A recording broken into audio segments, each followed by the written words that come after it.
Seorang bocah 10 tahun di Medan, Sumatera Utara, berinisial MR, warga Perumnas Simalingkar A, Kelurahan Mangga, Kecamatan Medan Tuntungan, tewas setelah digigit anjing peliharaan tetangganya, Minggu, tanggal 13 Juni tahun 2021, sore.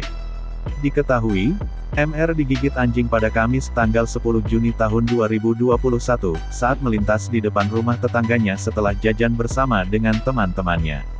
Sebelum meninggal, bocah 10 tahun itu sempat mendorong ibunya Lia Pratiwi, 42, untuk terus berjuang melaporkan pemilik anjing ke polisi. Lia membuat laporan bersama anak dan kuasa hukumnya Oki Adriansyah pada Jumat, tanggal 11 Juni 20 malam. Kata Lia, saat hendak membuat laporan ke polisi, anaknya tetap semangat meski saat itu kondisi fisiknya sedang lemah. Jadi anak saya kondisinya itu lemah sekali. Tapi karena kasus ini dia tetap semangat. Di mobil, sebelum sampai polsek dia tidur aja. Sesampainya di polsek dia semangat kali, ayok mak, ayok. Saya juga sempat tanya, kita lanjutkan kasus ini deh, dia bilang maju terus mak. Tetap semangat, karena itu kasus ini harus jalan, kata Lia saat ditemui di rumahnya, Selasa, tanggal 15 Juni tahun 2021, siang.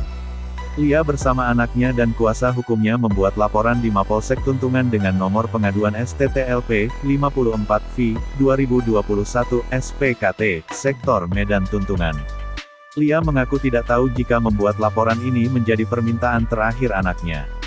Sebab, setelah membuat laporan pada Jumat malam itu, 2 hari kemudian tepatnya Minggu, tanggal 13 Juni tahun 2021, anaknya meninggal dunia.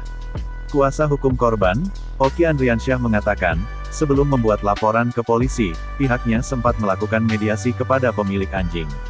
Namun, lanjutnya, sang pemilik tidak merespons dan malah menantang untuk mengambil ke jalur hukum. Sementara itu, pejabat sementara Kapolsek Medan Tuntungan Ibtu Martua Manik membenarkan ada laporan tersebut.